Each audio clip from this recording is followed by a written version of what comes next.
Hey! Oh, we are live. Hello, everybody. Woohoo! Welcome to Crossing the Streams, episode 14. Can you believe it? We made it to episode 14. This is They said we incredible. wouldn't get past 13. They said it couldn't happen. They said it couldn't happen. I realized last week I named last week's episode 14. I think in my head I didn't want to have a 13th episode, which then is ridiculous. But anyway, we got to kick off the show.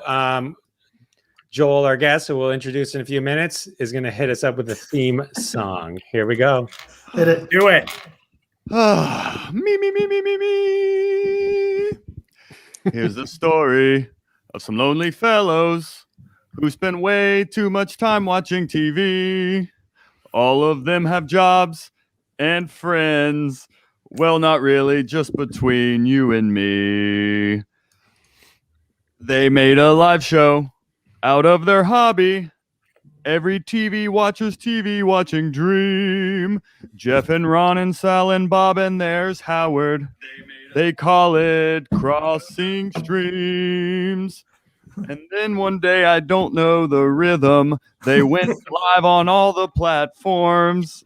You could hear the people laugh and shout and scream.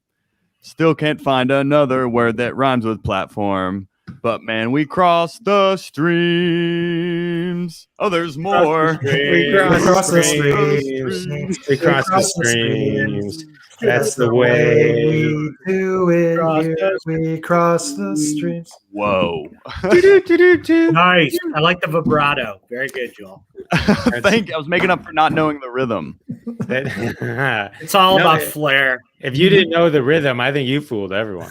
You guys are a lot older than me, so you would know the rhythm. I don't know that. I know that show on TV Land, I think is what that show's on.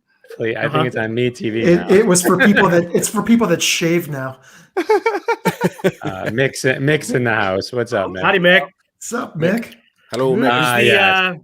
Is the notorious CRP in the house? I haven't seen him in a while. I think he was here last week. But let's introduce our guest. We have Joel Byars with us today, renowned stand-up comedian, podcast host. Joel, tell us all about you. Hello, everyone. I'm comedian Joel Byars. I have my own self-produced comedy special called The Trophy Husband. My wife is so proud. And I have a weekly podcast called Hot Breath, where I interview comedians every week. We've been doing that 5.5 years, over 300 interviews with everyone from Jeff Foxworthy, the Insect Entertainer, to like the more recent day greats like Andrew Schultz and Mark Norman. So I'm a comedian that loves the craft and learning about it. So I'm excited to be here. And Awesome. Just wanted to disappoint my wife really quick with a dab. So we're ready. You're making fun of us about the Brady being old for the Brady Bunch, and then you pull out a dab. Yeah. It's kind of his Carol Burnett ear pull.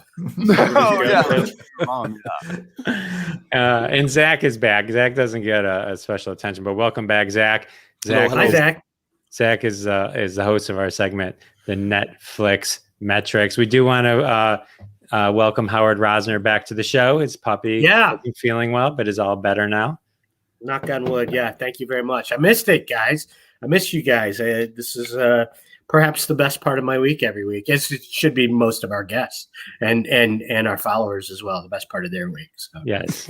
Joel doesn't know. I didn't read him the stats. We're in 1,700 countries and 62 states. And we're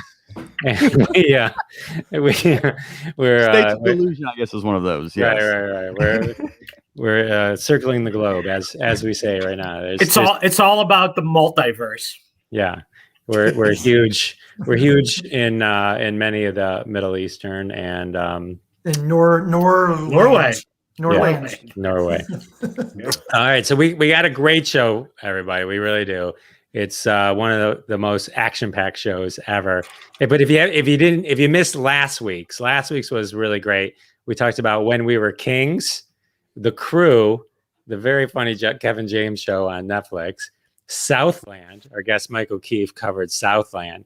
I covered Sinner season 2 as a follow-up to my love of season 1. Standalone shows in each season. I have not yet watched season 3, so that is not coming up. So if you're tuned in for season 3 of The Sinner, you're disappointed. We also caught up with WandaVision, and so that was cool. And WandaVision ended, but here's what we're going to talk about this week. We got Netflix Metrix coming up with Zach, and then after that, we're going to talk about Surviving Death.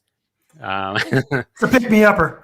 Right, pick me upper, which we bumped Alan v. Farrow to next week, so not to wait on the whole show. Too Funny to Fail, The Great British Bake Off. Joel's going to take us through that. Titans, and then WandaVision. Depending on how much time we got, we're going to wrap up with one of those. So that's going to be super, super exciting. Hey, real quick, can I just pop a note about I missed the opportunity to talk about The Crew last week, which I watched, and I thought it was funny. I didn't think it was as funny as I think you guys did, but for those who don't know, I make my career working in the NASCAR world. So seeing people that I know, like Ryan Blaney and Austin Dillon, and then the crazy thing, which I did not realize until one of my coworkers pointed out to me, his character's name is Kevin Gibson, and it's based on a guy named Tony Gibson, who Kurt Busch, the Monster Energy driver, our driver, was his crew chief.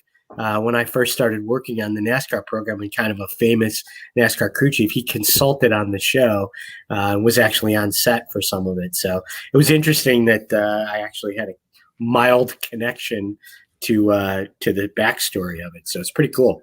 It's funny. I wondered if you might, because of your background, but maybe you watch that and you're like, you're too close to it. Because I thought it was pretty funny, but maybe you're like, that's not what cars do, that kind of stuff. If Joel or I were to watch, a show about comedians, we're like, that would, like when we watch Ms. Maisel, we're like, she would never just walk on stage and get that reaction. That just would not happen. That would not happen. Everyone else at home is like, that's how it works. Yeah. I think I didn't like it because it was a laugh track comedy and I was expecting it different, but I loved it because so many of the inside jokes about drivers or racetracks or just the sport in general were so relevant to stuff that I experienced. So I think I liked it better actually because of that. So, but no, it was entertaining. It was such a quick watch too. So anyways, just an update. Yeah. We do have Horace H.B. Sanders, Gas Storm Rhymes with Platform. What's up, Joel? Had fun working with you a couple years ago as you were gentlemen. What's up, Horace? Can't see his face. What's up with that? That's it. Horace was on my podcast not too long ago. Joel, if you haven't had him on, you should. Horace H.B. Sanders was the winner of Star Search. And when Arsenio Hall was hosting it, he was the winner. Wow. It's a great story. We talk about it on my podcast, but he literally was about to go on stage and we went to war. George W. Bush, we went to war. So they preempted. I can tell you more, but I want you to listen to the podcast. Or you can Google it. But probably for my numbers. It seems like a bad omen. Well, he won.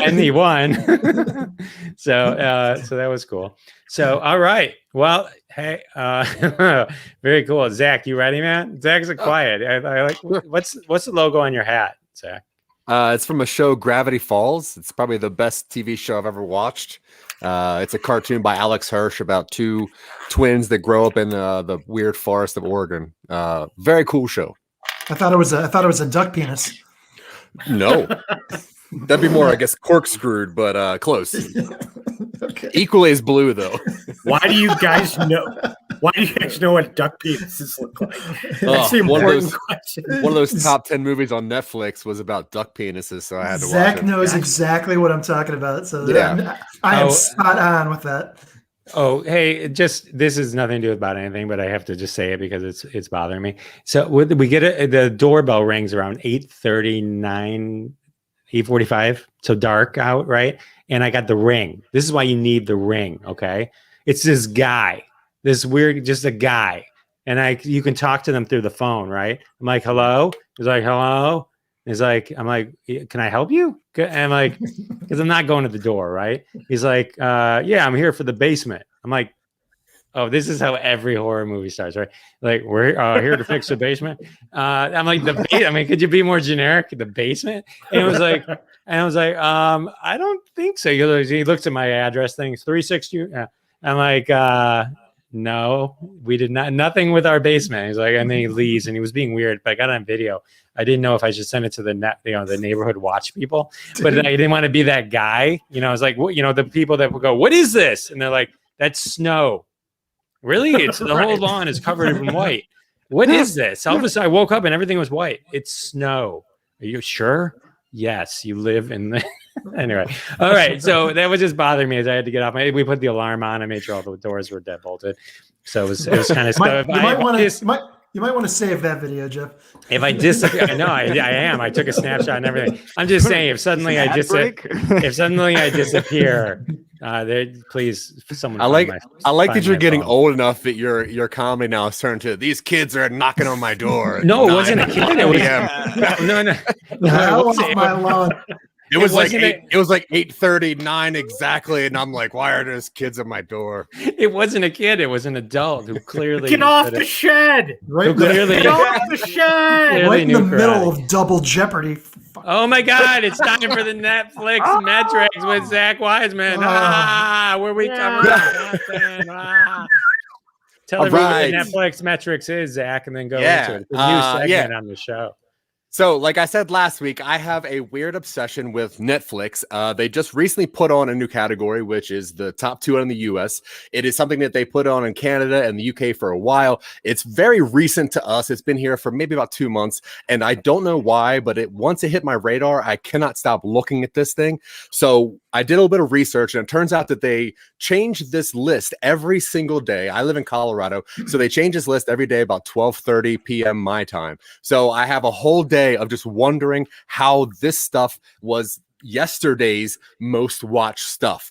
So I decided to start tracking this, and I started watching this thing and actually seeing if these are good shows for any reason. And I found out a couple things. For some reason, number one, people love iCarly. I absolutely hate the show. But today's list, yeah, I know, I hate it. Today's list is still number one, Gina and Georgia. It's a pretty good show. I rewatched it because it's been on here for now 2 weeks. It is a decent show. There's a whole lot of plot going on. It's like Gilmore Girls with way more plot and way less dialogue, so it's kind of not worth it, but it's still on there, so I was like, I'll just check it out again. It's fine. Number 2, Murder Among Morons. It's a Mormons, sorry. I think it was Mormons. Mormons, yeah. No, I wrote my list very quickly. Murder Among Mormons. It is a very new thing on Netflix. It came out about 7 days ago. It's been on the top 10 for 7 days now. I watched it. It's fantastic. It's okay.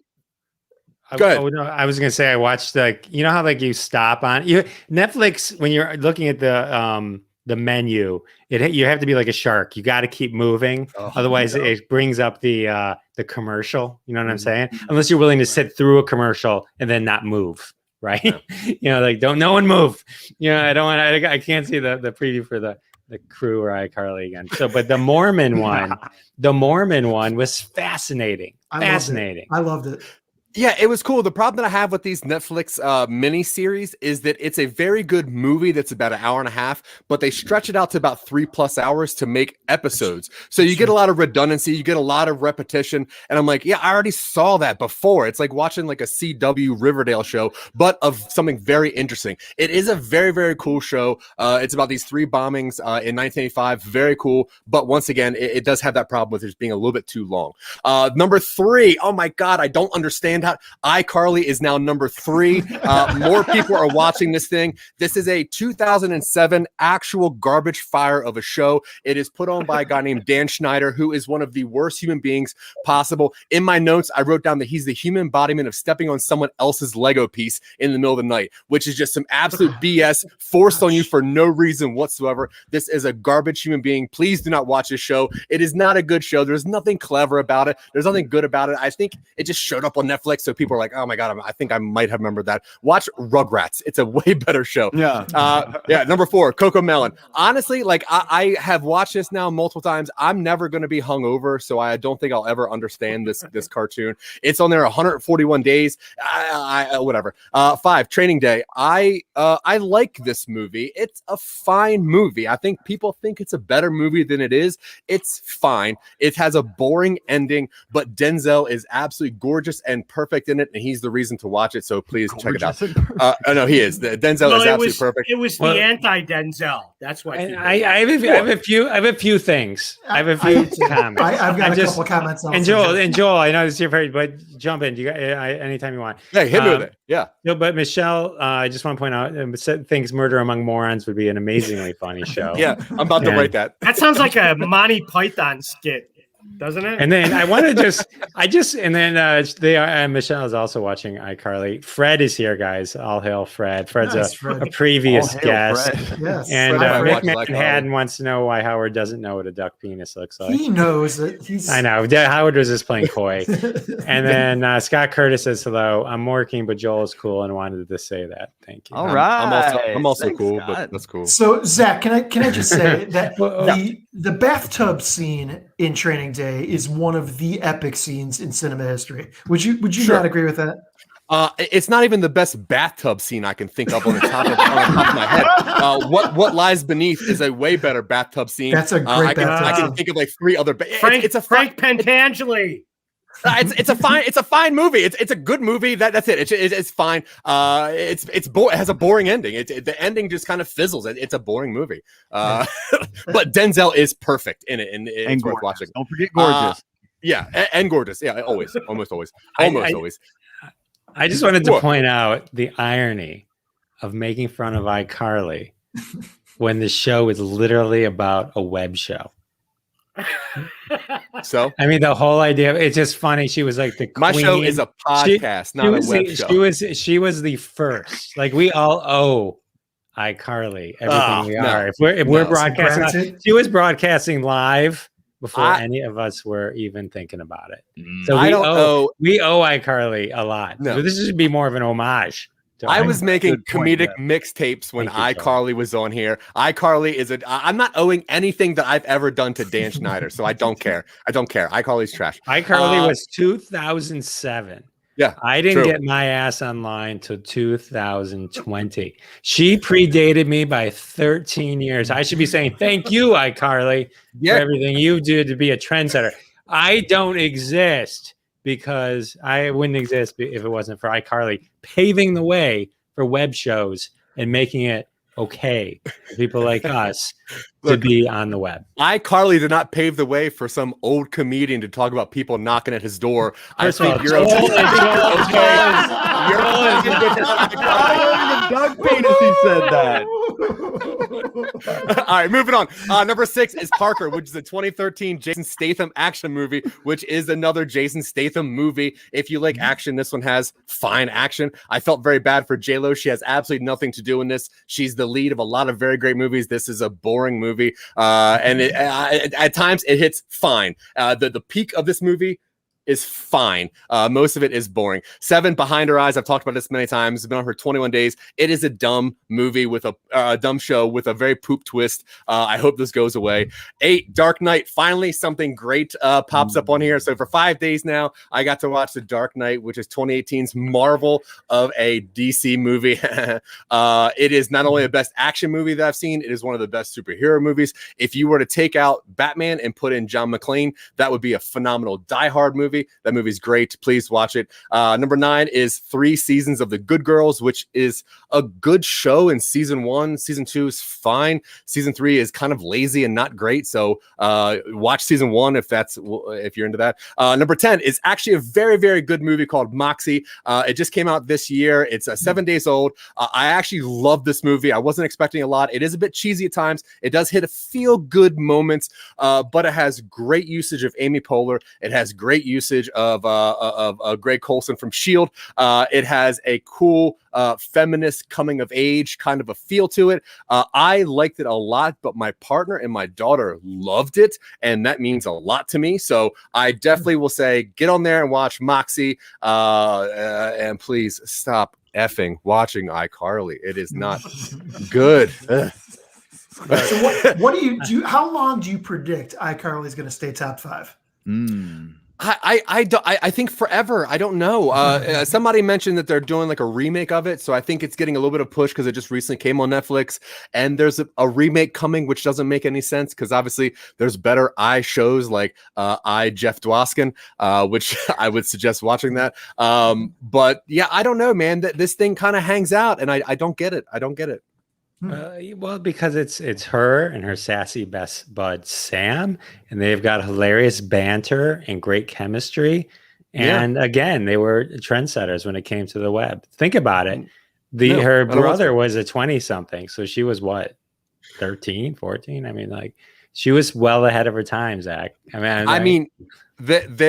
Okay, so sure, it has a web-asode feel to it, but other than that, there's nothing novel about this show. The acting isn't good, the writing isn't good. It's created by an absolute piece of human feces. So just move on.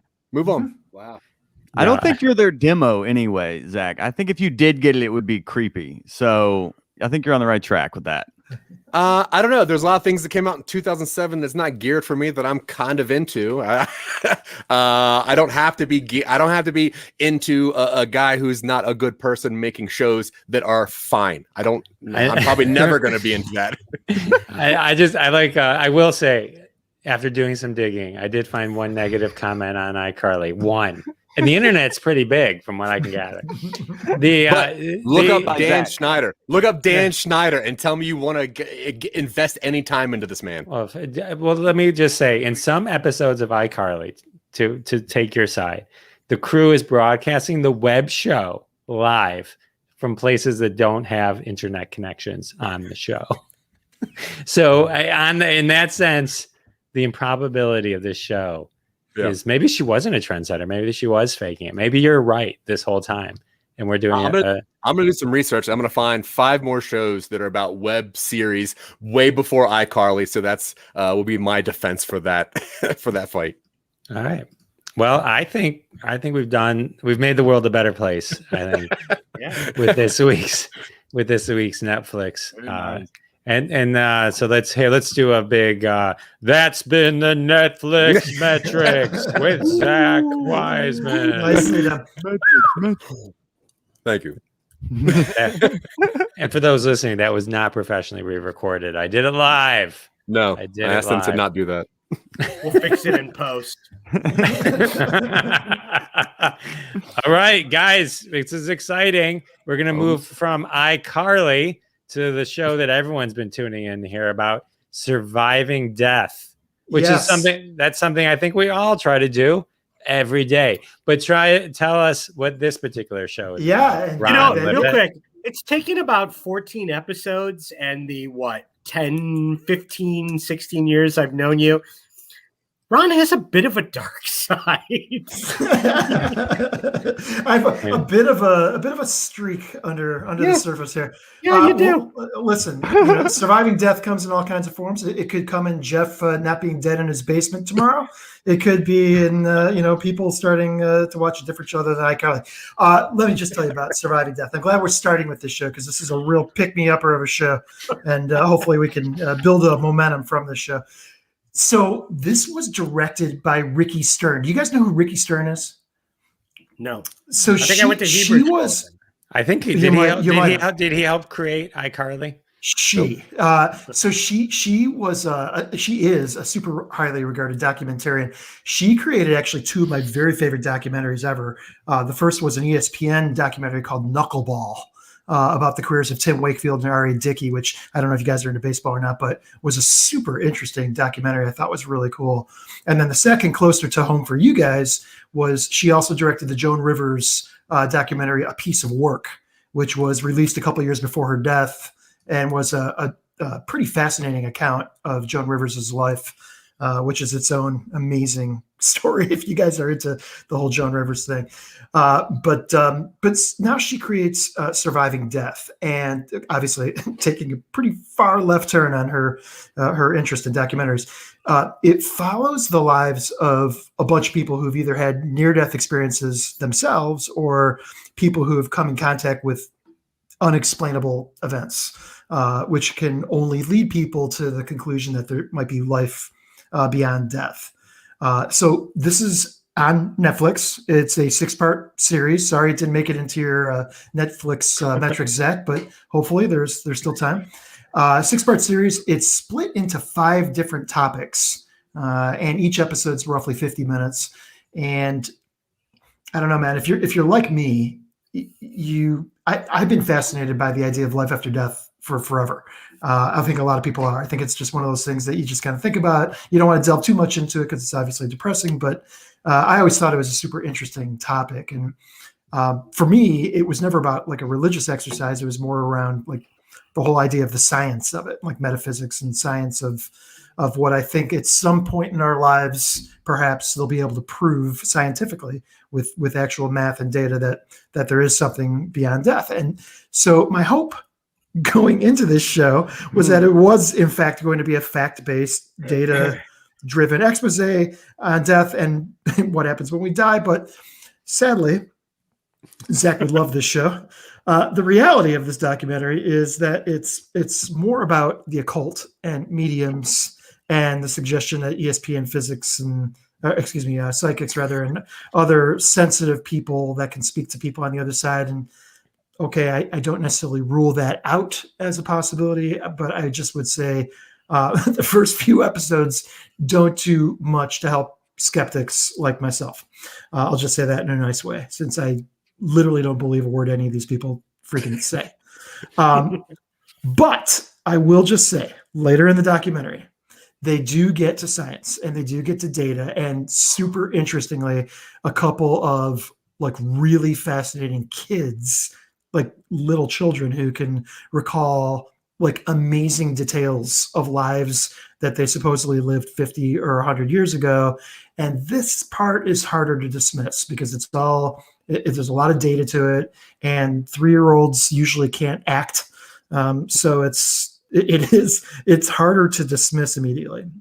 Bottom line is I enjoyed the documentary. I think it's one of those documentaries that they don't try to convince you of anything. They just kind of lay out a bunch of ways to look at things. There's no agenda to it, but they're simply looking at the topic of death or near death from different angles, and they leave it to you to kind of pull out of what you want.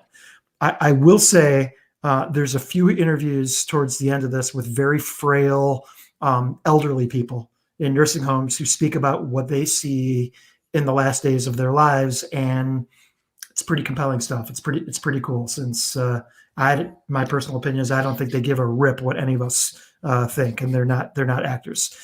So I do recommend the show. I think it's a super cool show for people that find this kind of stuff interesting, which I do. And again, on Netflix, and it's on right now. So I hope you guys take a look at it. I'm glad you said that they don't try and draw a conclusion, because there's nothing worse than what I call the Oliver Stone effect, where they just absolutely demand in a documentary that they're pointing you to their opinion of what it is. Hey, Howard, like, could you just... It doesn't insist upon itself. It does. I think most documentaries, though, I think do point you in that direction. It's funny that you would bring up Surviving Death. Just so everyone knows, I've known Howard for decades. I've known Ron probably for decades too, right? I mean, and I probably never told you guys this story, but it was 8:45 today, and my doorbell rang. And it was a man at the door. That's nice. You have a ring? In an unmarked jacket, and a very young gentleman. I was talking to him through the ring, and he wanted to come into my basement, and I scared him off. And that's the closest I've become to put death. That on the neighborhood app. You should really share that with the world. It was. I haven't. It's just. It's so. He's every time that. I think about it, it just. He developed 7-minute abs. Exactly. No. Yeah, I couldn't make it past episode 3 of Surviving Death. Like number 2 and 3 were them just at this place. And like the lady who would just creepily talk in the night. Like after that, I was like, I'm done. I almost tapped out myself because I didn't believe a freaking word these people said, and I was told, I was encouraged to push past that episode and get to, because that they actually do get to be very compelling after that. Oh, okay. I just wanted to die instead of watching anymore. That's what I was thinking. Ron, if I may ask a person, Jules, like, I am choosing to not survive death. There we go. do you? Okay, so number one, do you watch all these shows alone? Yes, frequently. Yes. Oh yeah. Do you ever have issues sleeping? No. So, dude, I am layers of disturbed. You have no idea. Oh no, I have so much. Said it so calm. Yeah, no, I just enjoy this stuff, man. I love dark, scary things, and I just always have. I like roller coasters. I like things that put me to the edge, and that's just the way I've always been. So it's funny. I asked your wife to sum up your marriage, and that's exactly what she said. Dude. Dark, scary things, roller coaster. Yes, but the haha is that I like things only for a moment, and that's the way Denise would probably describe the best moments with her and I. Yeah, some of the best times your wife has had with you have only lasted a moment. Just a moment. Just a moment. Dust in the wind, dude. It's just a moment. Speaking of dust, wind, and dude, let's talk about the Great British Bake Off. Let's get to a show. Oh, this is gonna be good, Joel. Dude. Joel. Come on, bring it. Zach is snapping on this one. Yo, this is a must watch for anyone that has 11 hours of life to waste. I mean, not even 11 hours. They have 11 seasons. This show is basically, it's a British baking show where it's amateur cooks are in a tent and they compete who can bake the best goods. But the food isn't the best part. The best part, this show has been around since August of 2010. They have 11 seasons. The only constant throughout it all is Mr. Paul Hollywood. If you're not familiar with the Tim the Toolman Taylor of the UK, this guy, he has a racing background. He's also a chef, a baker, and he's also had an affair with one of his co-hosts. This guy is really the American prolific.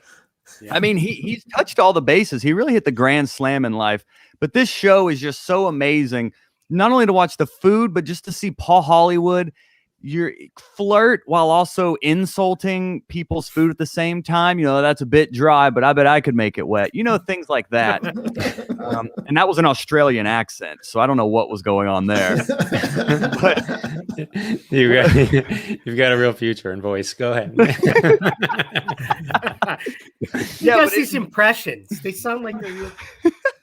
It's like Joey on Friends. Yeah. It's like it's seeing America is like all of our cooking shows are like, if it sucks, you need to hate yourself. But over there, it's like, it's okay. And the winner gets a plate. That's literally what they win. Right. And in American cooking shows, they break a plate over your head if you don't win. That's basically how the two cultures work. But it's just such a fine and dandy show that I think if you just have life to waste, you got to dive head first into this. Yeah, I have to tell you, my wife and I watch it. We love cooking shows. You know, I've been fortunate enough to meet some of the Food Network chefs and talk to them about some of the shows. So we love shows, and we got turned on to it is the cooking show equivalent of one of our first shows we talked about, Ted Lasso, which is just so charming and soft, but enjoyable and peaceful and happy. And we watched the Great British Baking Show, and we couldn't believe, like, even the people who were just terrible, they were so nice and treated. So we're like, this is absolutely, you know, like we're you know, on an American show like Hell's Kitchen, he'd be yelling, "This is absolute rubbish." It's like, this isn't the best cake roll I've had. It fell apart, but you know, good try. Yeah, it was so pleasant, non-controversial, and the narration of the show too. It was the second weekend. The other thing that was cool is, unlike the American shows, where they're all, you know, sequestered for the run of the show, this they go back to their real life for the week and then come back on a weekend to cook. So they get to practice at home and, they talk about their real job. It made it so much more interesting. It's like Survivor Man. Real. Yeah. It didn't seem like cooking show contestants. It seemed like somebody was recording like the bake competition for the Founders Festival. It's a great show. It's really, really enticing, and it's so simple and happy that you just keep going from one episode to the next. Yeah, I completely agree. That show is so nice. That's the reason I went back to it. But I will say I'm pretty upset that you didn't talk about Mary or Prue whatsoever. They are the heart of the show. Paul Hollywood is a soaking cigar that has like bloodshot eyes that knows how to make a biscuit. Prue is a genius. Mary is the heart of everything. Paul's fine. But yeah, show is absolutely amazing. I'll give you that. Paul survived all of it, though. That's why I thought he was the thread. Yeah, well, he's the producer, but yeah. Yeah, it's a great show. The crazy thing, though, is they're like, this week we'll be making Warbuckle wafers. And they're like, what the hell is that? I've never heard of that before. And they're like, yeah, the traditional Warbuckle wafer. Like, there's a traditional and non-traditional one. Yeah, it's a great show. I agree. Awesome. I've only watched American ones. I've watched Chopped. And like it always, it's just, I don't know. You're right, but if the British people are so much nicer, the American ones are so. I mean, they got 5 minutes. They're like, all right, octopus eyes, ice cream cones, peppermint candy, sprinkles, and beaver tongue. Go. and it's a dessert, right? And it's like, well, beaver tongue's really hard. I mean, he's grilling it, but that's going to make it real tight. And it was like, and then they're like just attacking these people the whole time. I'm going to have to check. Is it all desserts? Is it only desserts, or is it? Are they cooking everything? Are you talking about the Great British Bake Off? Great British Bake Off. Yeah. What kinds of crap are they cooking? It's baking. Obviously. So it's just all baking. Yeah. Got it. Yeah. It's all. Yeah. It's all I mean, some of them could be a little bit more savory, but it's still in a dessert style. Like a meat pie. Yeah. Yeah. It's just so positive. Like the positivity with the show is just so infectious that it really is warming. That was a great way to describe it. Like we're so used to these negative cooking shows, but that one, it makes you feel like, it has a very familial feel to it. And the contestants, you're so used to the Survivor game playing and all that. The contestants are, oh, I'm sorry, your cake collapsed, patting each other on the back. They help each other. It's really nice. It's a really pleasant show. Yeah. All right. Looks like we're gonna have to check that one out. There's another one I saw on. I can't remember it, so I'm not going to bring it up. Anyway, it's all good. All right, let's move on. We got a great one. This is a documentary that was not broken into many episodes. It was done proper. Too Funny to Fail. The story about the Dana Carvey show. Howie Rosner. So for those who don't know, and it's a documentary that's been out a couple of years now, I think 2017 maybe. I just rewatched it again, and I was reminded of how absolutely hysterical this documentary is. So the gist of the story, for those who don't know, is in 1996, after Dana Carvey left Saturday Night Live, and he was huge as a movie star, he was approached to do his own show on various networks. HBO wanted him, and one of the networks that approached them and said, "We want you. Absolutely, we want a sketch comedy show." Was ABC, and they said, "We're going to put you in prime time following Home Improvement." So they went about putting this show together, and so the first person he hired was Robert Smigel, who most people know is the voice of Triumph the Comic Dog and, various characters, the super fans he wrote on Saturday Night Live, amongst other skits, and hysterical. So he was the first hire. His first hire. Yeah, exactly. His first hire, you mean the duo, the ambiguously gay duo. Ambiguously, yeah. Well, and yeah, so his first hire was a kind of little known comic at the time to be head writer, Louis C.K. Their first two cast member hires were a guy from Second City and his understudy, Steve Carell and Stephen Colbert. John Glazer, who's a Michigan guy, was one of the writers and performers. Some other really good performers and fantastic writers.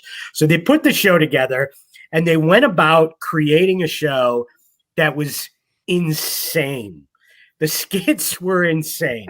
And if you watch them now, it's just so cutting edge funny. The problem is it was on ABC in prime time following Home Improvement, and it didn't mix at all. The other funny thing was Dana had this idea to do the show like college football bowl games, where every episode would be sponsored and they would rotate sponsors each week. So it was the Mug Root Beer Dana Carvey show. And long story short, they only recorded 8 episodes of the show, 7 of which aired. The final episode didn't air. And it went so crazy that by the end of it, their final sponsor on the show that didn't air was a Chinese restaurant that they used to eat at. But just them talking, it's just a great documentary. It's hysterical. Some of the skits that they did, and again, you're watching Colbert and Carell. Like there's a skit, I mean, a couple of skits. There's one called Grandma the Clown, where they got this old lady who wasn't an actor, who was dressed as a clown, and she was playing a kid's birthday party, like lazily honking a horn, asking the kids to rub her bunions. And it's so stupid, but so out there. There's a skit with there's another skit with Carell or Colbert, I can't remember which one, and Dana Carvey, that it's Maine, like Maine Nazis from Maine, where they're just sitting there doing deep Maine accents, whittling on a porch with pipes, going, yeah. So the Jews are bad, yeah. And it's so out there. The best take of the show, and I won't ruin it, but like about 3/4 of the way in, Robert Smigel talks about how he got 6 episodes into it and didn't know anything about Home Improvement. So he sat down to watch Home Improvement, and in his words, after we watched this, we realized what we had foisted on the American public. There is a jump take after an announcer comment that Dana Carvey, Carell, and Colbert laugh so hysterically. Colbert is literally crying for a minute in the documentary. It's one of the funniest takes I've ever seen. So it is beginning to end fascinating, hysterical, and super fast.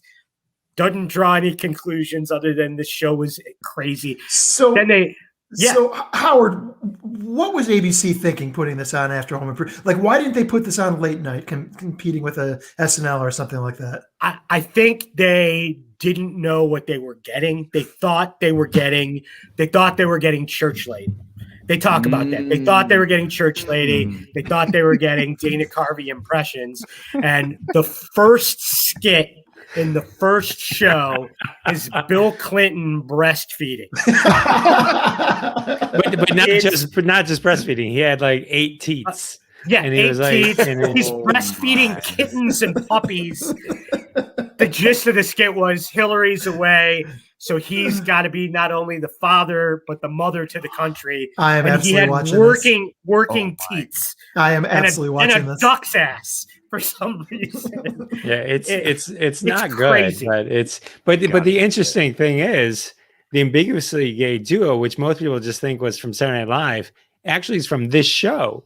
And if you didn't know, the ambiguously gay duo, the Batman character is Colbert, and the sidekick is Steve Carell. Yeah. which I never knew until this documentary. I And never then knew that. you hear it now and you're like, holy shit, that's them. And so that's where it came from. And then Smigel went back to Saturday Night Live. There's, Smigel that used to be a writer, obviously, before, and he used to not always get along with Lorne. And he talks about how after the fact, he went to Lorne and said, I totally get it now. I totally get what you go through executive producing that show, because it's just chaos. But just the quality of talent was just great. Amazing. So John Glazer, who was one of the writers I mentioned, he was Councilman Jimmy Jam from Parks and Rec, if you watch that. Yep. Just a great collection of people that were doing something ridiculous and in the totally wrong setting. Like, it probably would have been a good show on HBO. It would have been like the Mr. Show with Bob Odenkirk. It would have been more like that because it's that level of humor. The Ben Stiller Show, which was around for a little while on Fox, but it was totally wrong place. It is a great watch. I highly recommend it. So John Glazer story. Glazer. I worked at Tamarack, Brighton. John Glazer worked at Brighton before me, before me. And so but he still knew the people that worked there when I was there. So he was doing comedy. I think the very first comedian I ever saw was John Glazer. Came to this camp and for the staff did a comedy routine. And one of the things that I never forgot, because I actually afterwards drew a picture of this and put it on the thing. We had this bit about he's celery man, no powers, just celery. What? I don't know. That's all I remember. But like it was just so, I thought it was just so funny. It was just so funny. And anyway, so that's cool. That's awesome. All right. Yeah, I've seen this too. It's totally worth, if you haven't seen it, it's totally worth checking out. And Jeff, the quick take that leads to the crying laughing that I'm talking about. Yes. I had to rewind 3 times to watch that take. So it's too funny. All right, my mustache is too funny to fail. We got plenty of time. I put in the time. I watched Titans on HBO. Mm-hmm. I was watching it today and then got disrupted at 8:45. But no, Titans is a gritty. It's all the young heroes from DC. So it's like the sidekicks basically. Yeah, it's Robin and go ahead, Zach. No, go. Anyway, so it's Dick Grayson, and then it's a lot of. I'm not as into DC as some of the other characters, so it kind of all starts with Dick Grayson has left Batman, and it has like an infamous kind of phrase where he's like, F Batman. He actually says it though, because this is a gritty show. But he's working in Detroit. He's a detective. Dick Grayson is a detective in Detroit. So immediately I got sucked in. I think they actually go to Ortonville. They go to some other city. I can't remember what, Traverse City, maybe some other city that you would know from Michigan. Well, it's Michigan people would. And so I was like immediately sucked in. I'm like, this is great. It only was in Detroit for like half an episode. Anyway, so there's this character, Rachel Roth, and she's possessed and she's got this strange thing. And then they meet up with Starfire and this guy Beast Boy in a pretty cool Doom Patrol crossover episode that they do, which is a show that I've started to watch. I started to watch all these DC things because the DC channel failed miserably and they all ended up on HBO Max, which I somehow ended up getting for free. So I started watching these DC shows. And then, so there's this whole thing with this Rachel Roth character, which I wasn't really familiar with, but she's got some crazy powers. And then they shift to a whole season of Deathstroke, which the guy who plays Deathstroke on this one, and I think the new Zack Snyder has Deathstroke in it as well. But the guy who plays Deathstroke in this one's pretty cool. And there's this whole thing and a dark backstory where Dick Grayson, got this guy's son killed. And anyway, so there's this whole thing. And Aqualad is in it for one episode. And again, I wasn't as familiar, but Diana Prince's sister, I guess. Wonder Girl is one of the characters in it as well. And she's got the lasso. And so that's pretty cool, but they're all like, it's all like, and Hawk and Dove. And Dove she's a actress from one of the other shows that we talked about with the guy from The Boys, Almost Human, I think we talked about when Gerard was here. And so I love her. But here's my thing with the Titans. I enjoyed it. But it's one of those shows where they're not really in costume most of the time. So it's most of the time they're just their aliases and they're just dealing with these emotions and stuff like that. Bruce Wayne's in it, and that's pretty cool. He's never Batman in it, but he is in it as Bruce Wayne. And Dick Grayson has this real issue with it, how he was brought into Batman's world and how Batman turned him into a weapon. It's not exactly Batman 66. It's even more dark than Batman 89, right? So it's sort of this whole thing. And then I was enjoying it. I mostly enjoyed it. Actually, I did enjoy it. I watched it, but I didn't think it was like amazing. Like I think WandaVision was amazing. But then after all these things, and I'm telling you, like there's fights and there's people that die and people get sword. I mean, it's pretty insane. And at the very end, I won't say which character. One of the characters is killed by just this random thing happening. And it was just like out of nowhere. It's like, oh no, look out! That thing is falling. Oh no, she died. Like that killed her. They were fighting Deathstroke, and everybody got sliced in half for like 3 episodes, and this thing just kind of falls over, and like she dies. And then they made a whole thing about, but we think we can bring her back to life. I'm like, I don't know. It was sort of anticlimactic. Felt cheap. It was a cheap way. I mean, unless it was just something that happened in the comics and they were doing it, and everyone watching fanboys were like, "Yeah." But I was like, I don't get it. There was so many times the same character was pretty much almost gutted to death by this other guy in an earlier episode and survived. And this little thing falls. Oh no! And I'm like. No. And then immediately they're like, we think we can bring her back. Then why did you put her in the coffin if you thought you should bring her back? You'd think you would put her in some oxygen tube thing, like keep the body fresh. I mean, I know that not everyone's like human, but I mean, some things have to be, Anyway, that's the curse of the DC cinematic TV. Like they never get it just right. Like there's always something in the storytelling. No. Sometimes they get it totally wrong. But even the ones like Wonder Woman, everybody loved Wonder Woman. It was a good movie. The ending was atrocious. Like they got 3/4 of the way there and then they just crapped the bed. It's like every Stephen King story. Right. Well, the interesting Pet Sematary is legit, and I will stand by that. Pet Sematary is sometimes dead is better. That's my Australian accent. Jeff, did you ever see The Lovely Bones, the movie with Stanley Tucci? Do you remember that? No. About the girl who dies and whatever. Anyway, he's this super dark, mass murderer, and it's just like you just said. It's like he survives being chased for forever the whole movie, only to die at the very end by getting hit by an icicle falling off of a tree. Which is dangerous for those listening. Icicles are extremely dangerous. But you don't want to be like, oh, and then he died of infection from a paper cut. It's like the mass murderers and stuff, and they elude the cops forever, and then they run a stop sign and get pulled over, and that's how they get them. You know what I mean? Exactly. So, in all fairness, though, Them Lovely Bones is way better than Titans. That movie is very good. Titans is barely fine.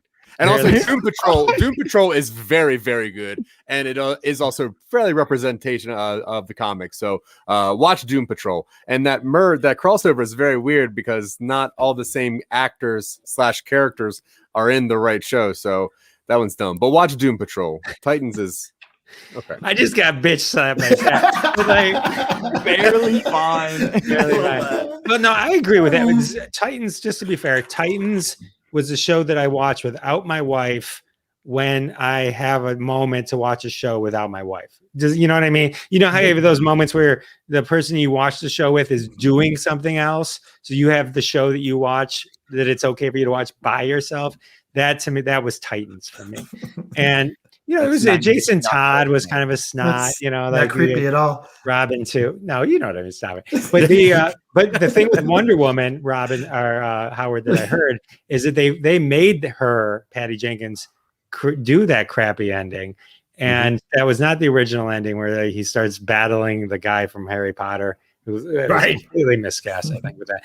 But and then the other interesting thing, I still like the original Wonder Woman. I didn't love the second one, and it says a lot that people sat at home, watched it for free at home, which is usually a place where your expectations lower. And so many people still didn't like Wonder Woman 2.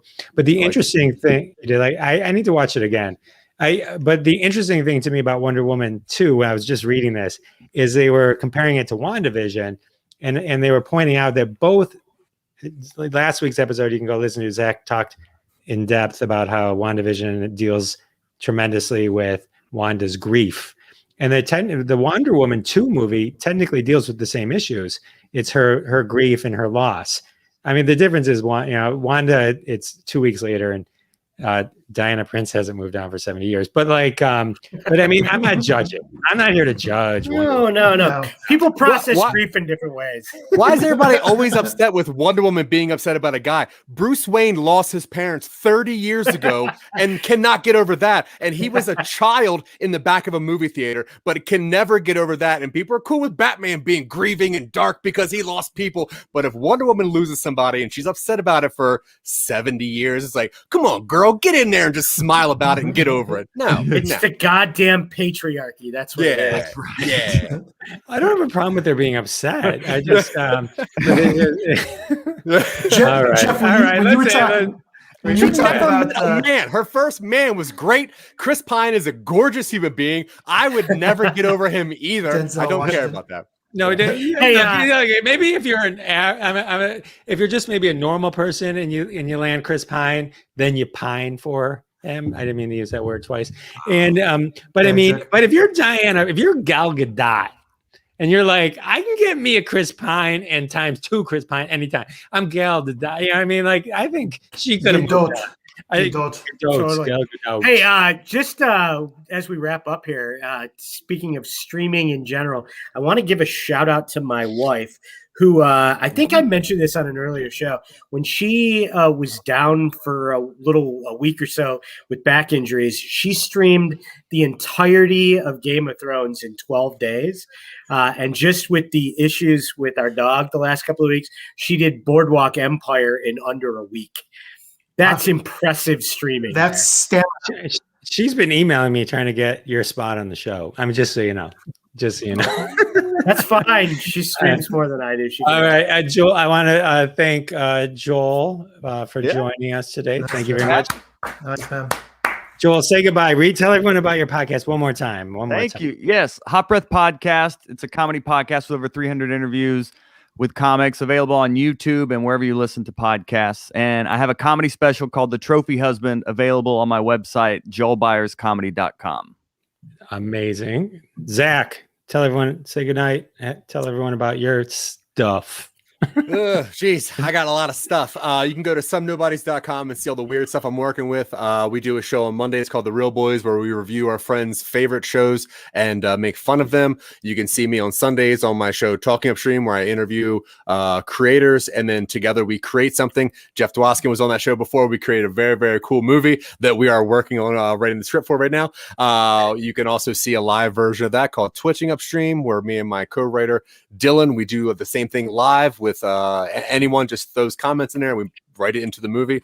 Whatever. Some Nobodies, just Google that. You'll see some stuff. Yeah, that's it. I'm Zach. Ron, say goodbye. Yeah, you can find me watching Zach and Joel and Jeff's stuff. So thanks for having me, guys. Say goodnight, Howie. Good night, Howie. All right. And don't forget, you can, Sal and Bob weren't here today. The Sal and Bob Show, live from Detroit, the Jeff Dwoskin Show podcast. Voted best podcast by Podcast Magazine. That's not true. Okay. Anyway, but but it could, one day it'll be true, and I'll make it. Anyway, tune in, watch all of our podcasts. That's what you're going to do tomorrow. That's your homework. There'll be a quiz next week. Thank you all for joining us for episode 14 of Crossing the Streams. Thanks again to Joel. Thanks again to Zach. And we'll see you next week. Thank you for joining us for this episode of Crossing the Streams, brought to you by scenesnobs.com and part of the Jeff Dwoskin Show. Your hosts, of course, Jeff Dwoskin, Sal D'Amelio, Bob Phillips, Ron Lippett, and Howard Rosner. Follow us all on the socials, and we'll see you next week and every Wednesday at 9:30 p.m. Eastern. Mark your calendars. We're going live and crossing more streams.